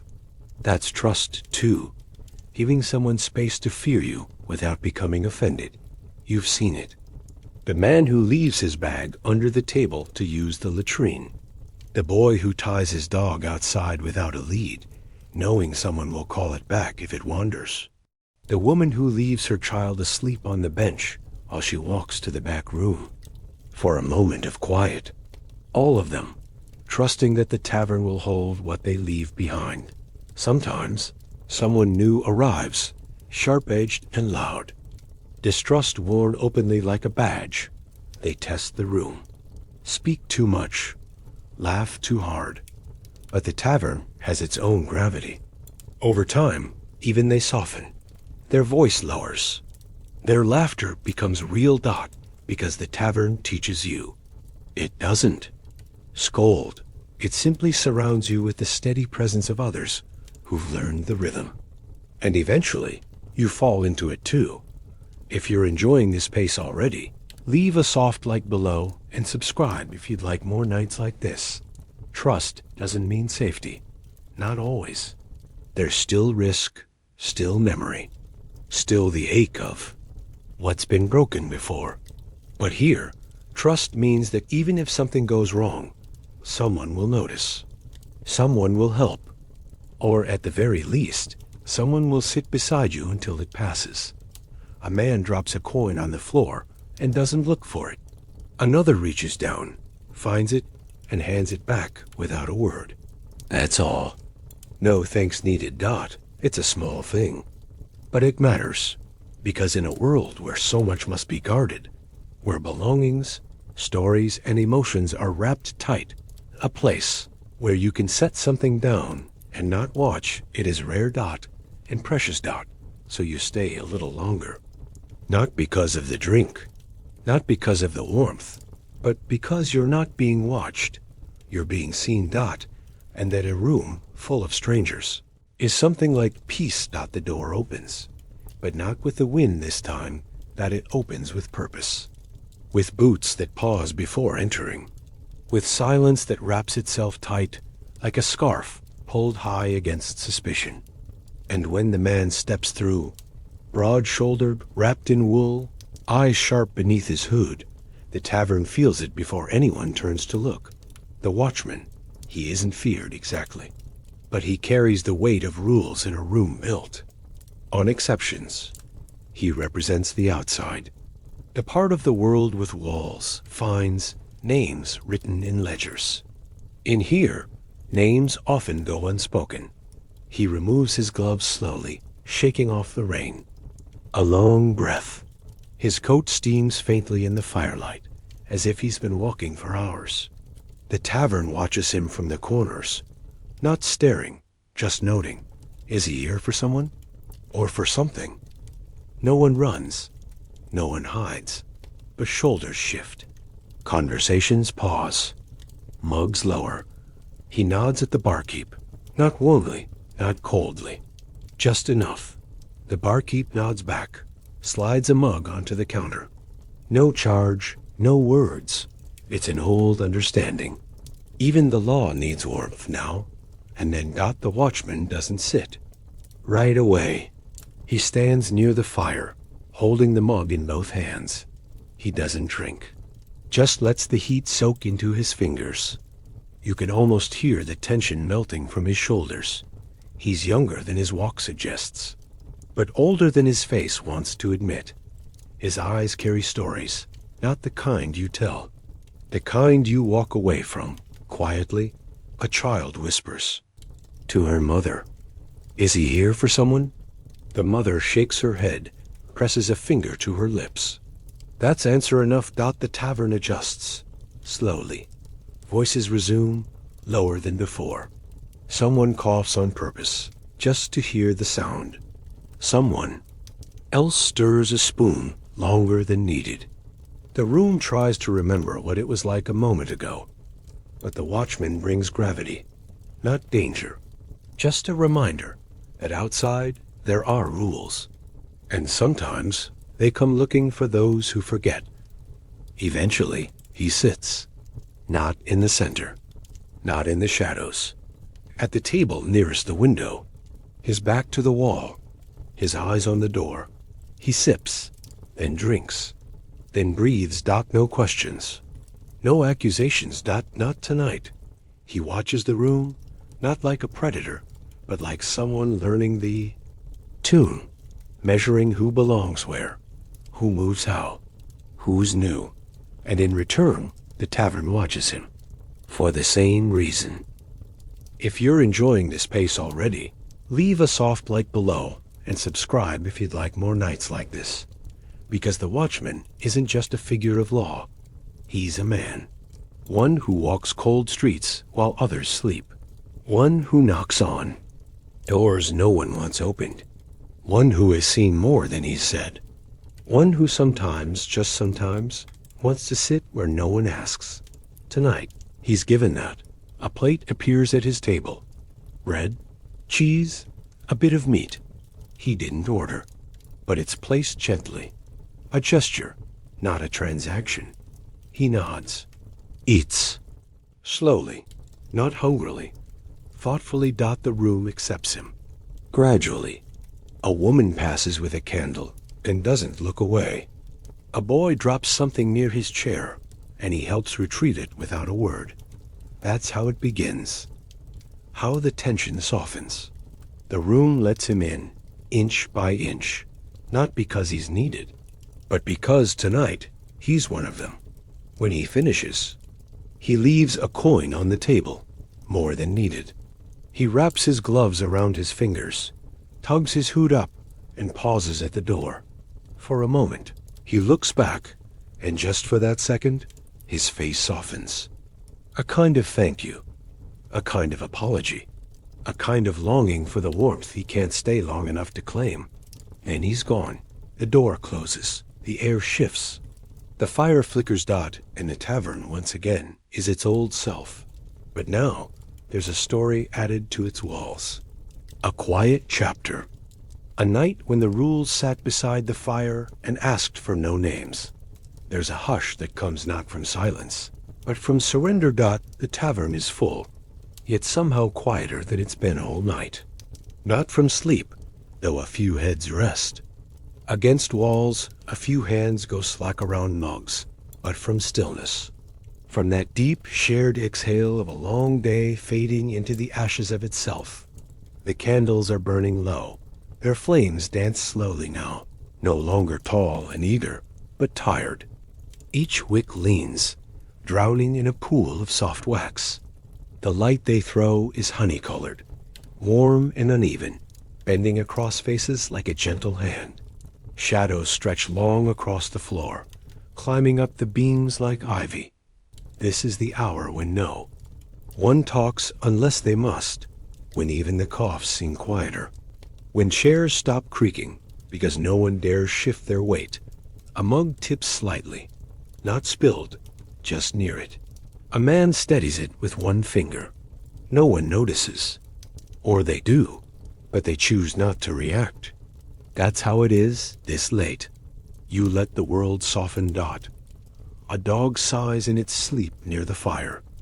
The flames answer with a pop, as if to say, I know. I'm tired too. A candle on the far table gutters.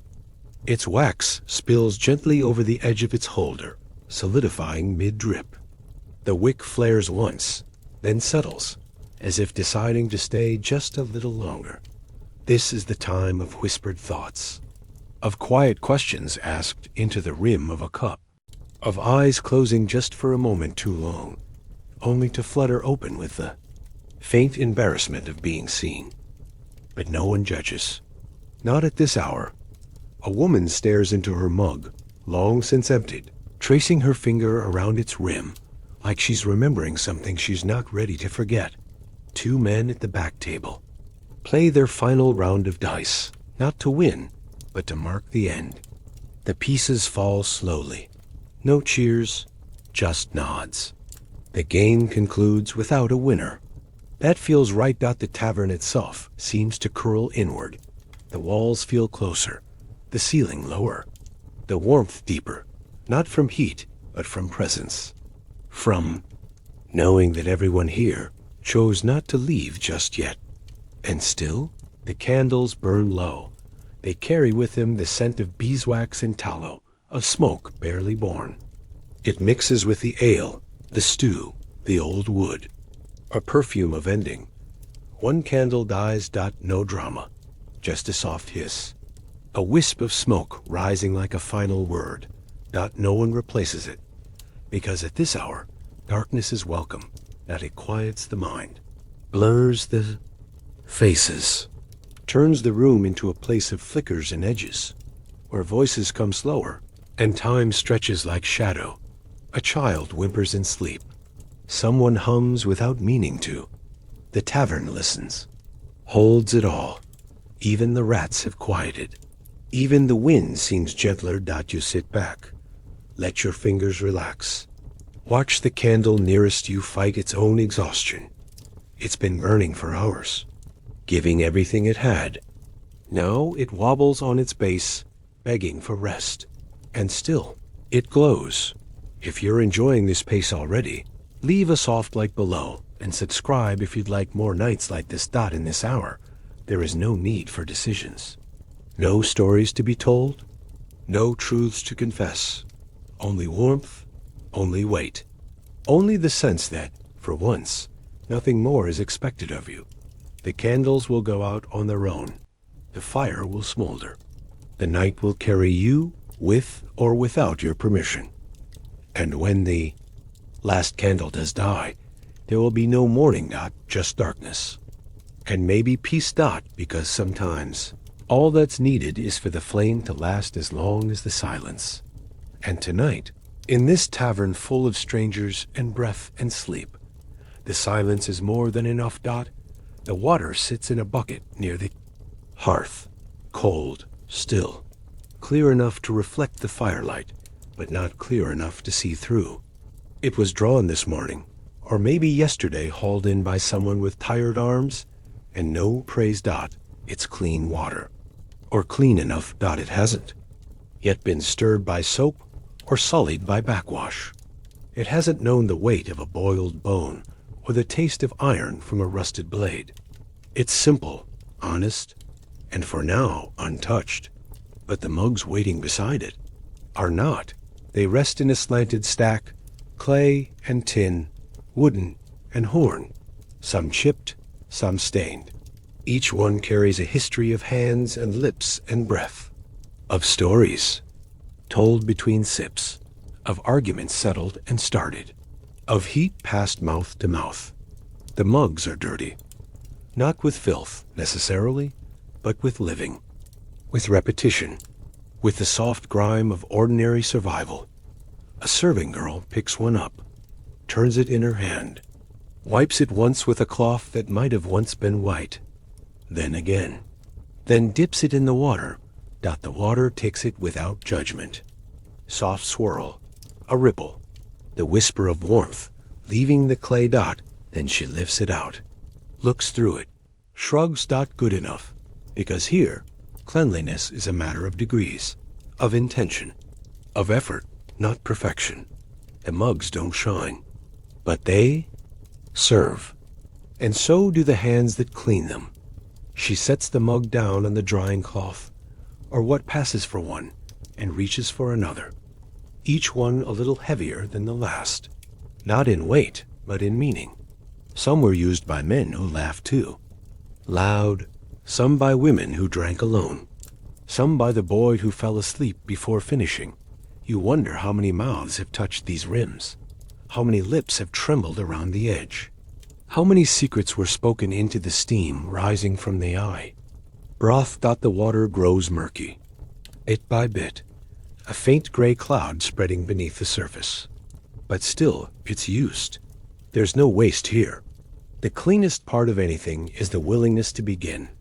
And so the mugs are washed, not polished, not sanitized, just acknowledged, touched, given a second life. A man steps in from the cold. His breath curls into the air. He hands his mug to the girl without speaking. She takes it, washes, wipes, fills it again. A quiet transaction, no gold exchanged, only water and trust. Someone nearby mutters about a rat, another about a smell near the stairs, but neither leaves. They stay, they drink, because what's here is real. The mugs don't lie. They don't pretend to be anything but used. And in that, they're honest. One mug has a crack that hasn't yet split. Another bears a smear of candle wax that's been there for weeks. One scrubs it away. It's part of the mug now, like wrinkles, like memory. If you're holding a mug now, if you're sitting near the fire, warming your fingers around something that holds more heat than you expected, then you know. You feel it, the roughness of the handle, the smooth curve where someone else's thumb once rested. You lift it, sip, and let it be enough. The water in the bucket won't last much longer. Soon it will be emptied, replaced, forgotten. The dirty cloth will hang to dry. The mugs will return to their shelf, still warm from the last hand that held them. And tomorrow, someone else will lift one, and it will be clean, not perfectly, just enough. Because in this tavern, clean doesn't mean untouched. It means cared for. It means someone tried. And sometimes, that's all that matters. The cold arrives like a second skin, one you didn't ask for, one you can't take off. It slips in when no one's watching, crawls beneath doors and between floorboards, coils around ankles and climbs upward with slow determination. It doesn't shout. It settles. And when the cold gets deep enough, it quiets even the warmest of rooms. The tavern feels it first in the silence, not the peaceful kind, not the kind that comes after a story ends. This silence is heavy, the kind that wraps around your jaw and makes your breath feel expensive. You can see it now, little clouds curling from mouths, rising like soft ghosts toward the rafters. No one says anything, not because there's nothing to say, but because speaking would break the thin layer of stillness that everyone's wrapped themselves in like a blanket. Words take energy, and energy, tonight, is being saved. Mugs are held tighter now, more for warmth than taste. The ale is lukewarm at best, but the clay it's served in still carries the memory of fire. And that's enough. One sip, then pause. Let it rest in your hands. Let the heat seep into your palms, into your wrists, into the places where the cold is trying to hide. A man near the hearth has stopped fanning the flames. He sits with his knees drawn up, arms wrapped around them. He rocks, just a little, in time with the fire's pop and hiss, a rhythm of endurance. The dog near the door has stopped watching passers-by. It's curled into itself, tail wrapped around its nose, its body rising and falling with the slow, practiced breath of one who knows how to wait out the dark. Candles shiver in their holders. Their light is thinner now, not gone, just tired. like the rest of the room. And still, no one speaks. A chair creaks. Someone coughs once. Another clears their throat and then doesn't follow it with anything. That's how it is. Everyone thinks of saying something and then doesn't. Not because it's not worth saying, but because the silence feels shared, sacred even. Like it's holding the cold at bay. You adjust your coat, tug your sleeves lower, tuck your fingers beneath your arms. The chill has found the back of your neck, and it's whispering now. Not cruel, just insistent. Even the rats don't move. If there's music, it's in the firewood, the long, slow crackle of flame chewing through damp logs, the hiss of wet bark, the groan of the iron pot hanging over it, swaying slightly as steam curls. Upward. No stories tonight. No riddles. No singing. The widow at the wall table rubs, her hands together beneath the shawl draped over her lap. She's not warming them, just moving, to remember they're there. A young man beside her opens his mouth and shuts it. Instead, he offers her the last bit of his bread. She takes it without a word. The exchange is the story. If you're enjoying this pace already, leave a soft like below and subscribe if you'd like more nights like this. Outside, the wind scratches softly at the shutters. Not angry, just reminding everyone it's there. Waiting, testing the edges. And still, no one leaves, because leaving means walking into the cold, into the frost-hard ground, into the breath that doesn't vanish, but freezes in front of you like a wall dot, so they stay together apart, silent, but not alone. Because when it's too cold to talk, the warmth of company changes shape. It moved from words to nearness, from stories to presence, from noise to breath. The tavern holds this moment gently, letting the silence expand, letting it carry the weight of every word not spoken. You breathe in slowly, watch it cloud in front of you, and for a moment, that breath is all the communication you need. Yes. It's cold. Yes. It's quiet. Yes. We are still here, and that is more than enough. It begins before the sun even thinks of waking, when the world is still slate gray, and the air smells like iron, when the tavern is neither night nor morning, only a hollow space in between. This is when the farewells begin. There is no bell, no call, no sharp reminder, just the slow stirring of bodies that haven't truly slept, and boots pulled on with the practiced grace of people who know how to move through silence. The fire is down to embers now. Orange, low, brave, it offers no heat, only light. A soft glow that pools beneath the benches and stretches across the floor like a shadow remembering warmth. One by one, they begin to rise. A man stands first, easing stiff legs beneath a heavy coat. He does not sigh. He does not speak. He picks up his pack, slings it over one shoulder, and nods to no one in particular. To the room, to the night, to the choices that led him here. Another lingers, folding a piece of cloth slowly. It's nothing much, just a wrap for his neck, fraying at the edges. But he folds it with the care you give to things that have mattered for longer than you can explain. The door creaks open, and the cold walks in. It doesn't rush. It doesn't ask. It simply arrives. A breath of mist, a whisper of frost. Promise that the world outside hasn't changed. Still hard. Still wide. Still waiting. Boots hit the threshold. Hesitate. Then pass through. No one says goodbye. Not out of rudeness, but because in a tavern like this, goodbye is understood. It's in the last sip, in the placing of the mug just so, in the way someone pauses at the fire and lets one hand hover above the embers, gathering what warmth remains. Some take the time to clean where they sat. A quiet ritual. Crumbs brushed away. A bench wiped down with a sleeve.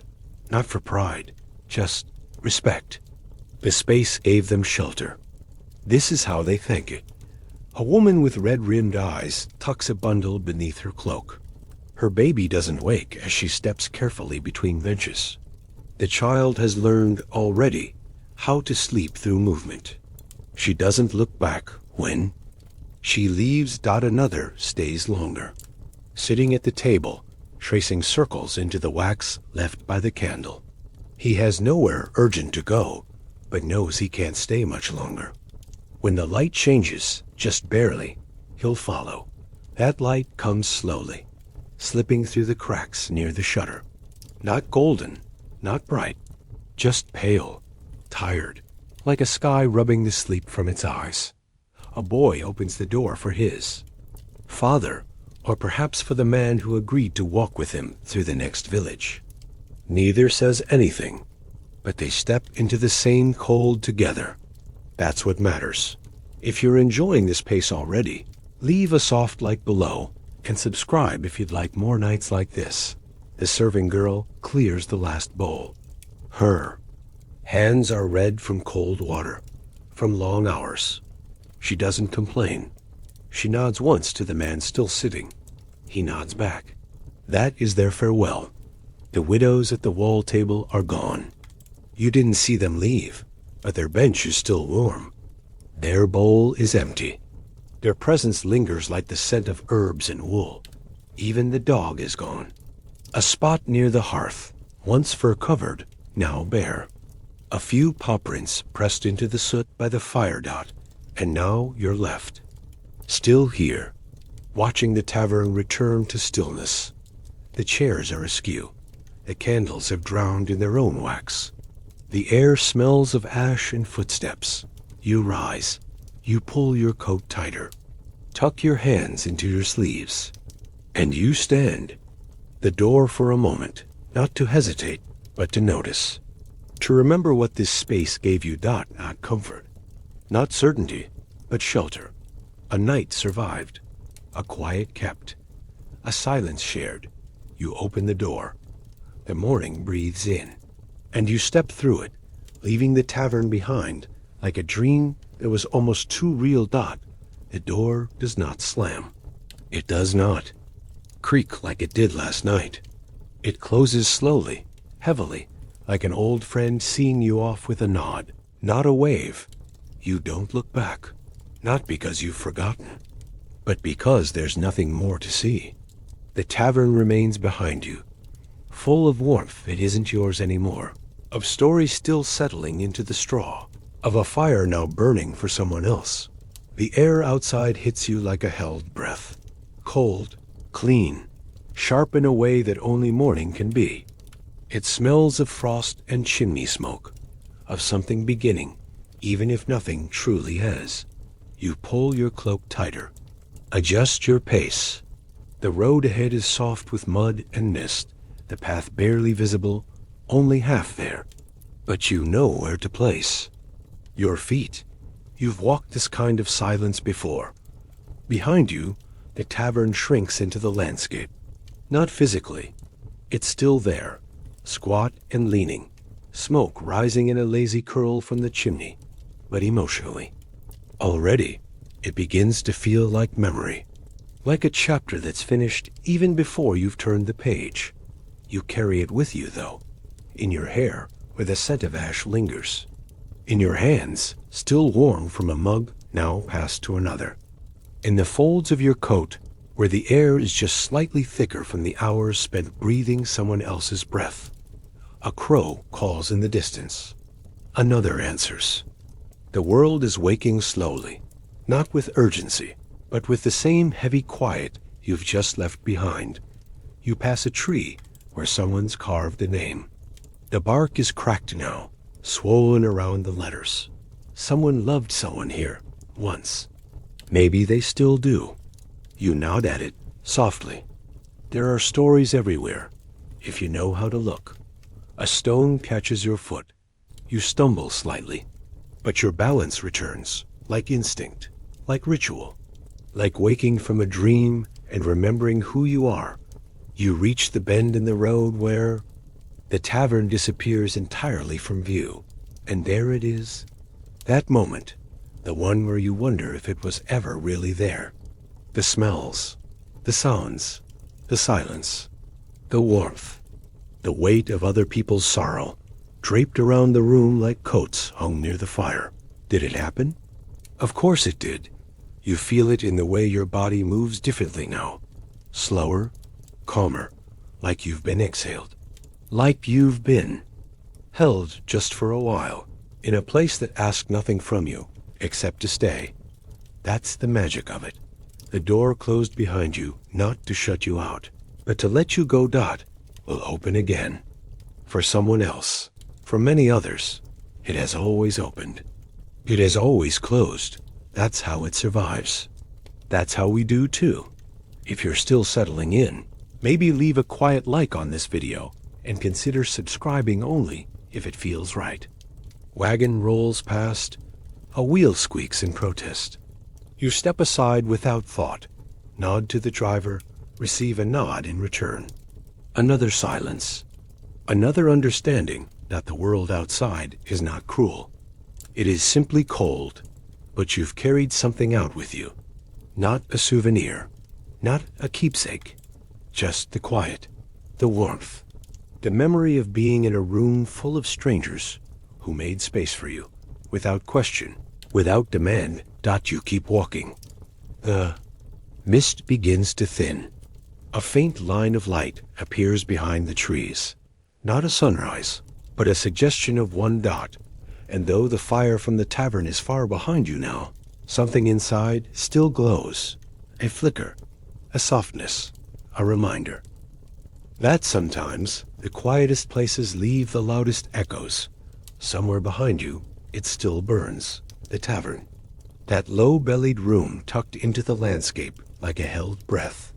You've walked away now, your boots damp with morning and the cold, climbing higher than your ankles, but you can still feel it, the memory of warmth. Behind the ribs, you carry it like you might carry a pebble in your pocket.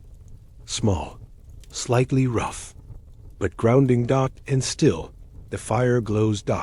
It glows even when no one stokes it. Even when the last log gives up its flame and falls into soft orange ash. It glows in the soot that clings to stone, in the wax left behind on a crooked table, in the way two strangers once shared a bench without touching, and still, somehow, shared something more than space. There are fires like that. Quiet ones. Not the kind that roar or crackle or leap into the night, but the kind that hold. The kind that wait, the kind that survive, long after the last hand has turned its back to the flame. This tavern was never grand. No embroidered banners, no golden plates, no wine served in crystal. But it offered something rarer, refuge that asked nothing of you, not even your name, and that is something you don't forget easily. You remember the straw beneath your feet, scratchy, sour, but soft enough. You remember the spoon that bent slightly when pressed too hard into the bowl.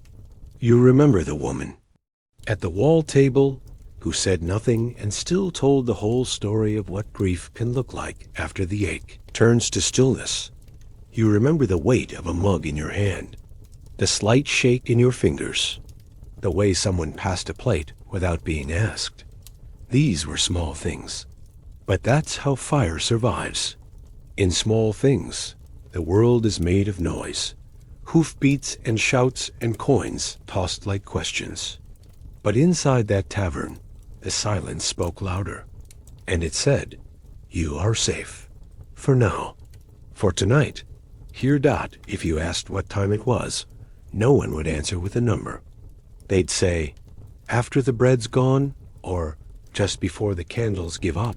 Time inside that place bent in soft curves.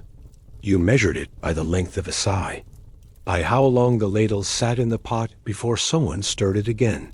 And still the fire glows, maybe not in the hearth, maybe not in the logs, but in you, in the way your shoulders have uncurled slightly since leaving, in the breath you didn't know you were holding, now released, in the echo of footsteps not walked, Alone, somewhere, a new traveler arrives, pushes open the door with a shoulder, just like you did.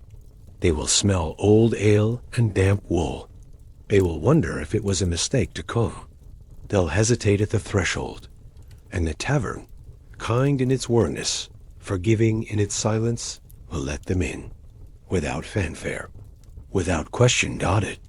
Will give them what it gave you, a place to be nothing more than tired, a space to warm the fingers, fill the stomach, soften the eyes, a space where the fire still glows, not to impress, not to dazzle Dot, just to endure.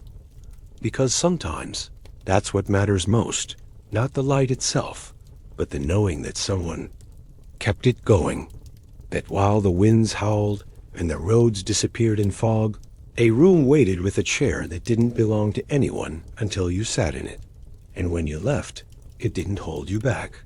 It didn't ask when you'd return. It simply closed the door behind you, as if to say, you were here. That's enough, Dot, and maybe, as the road winds and bends and the day stretches thin, you'll forget some details. The shape of the fire grate, the exact curve of the bench, the number of mugs stacked behind the bar. But you will remember how it felt to be allowed in Dot, to be part of something unspoken, Dot, to matter, without mattering too much, Dot, so as the sky lightens and the world sharpens its edges again, you walk differently. Now, a little slower, a little surer, not because everything is solved, but because, for a night, you were warm, Dot, and that warmth, that silent, glowing warmth, is still with you. Somewhere behind you, a new log is added to the fire. A mug is filled. A chair shifts, and still the fire glows.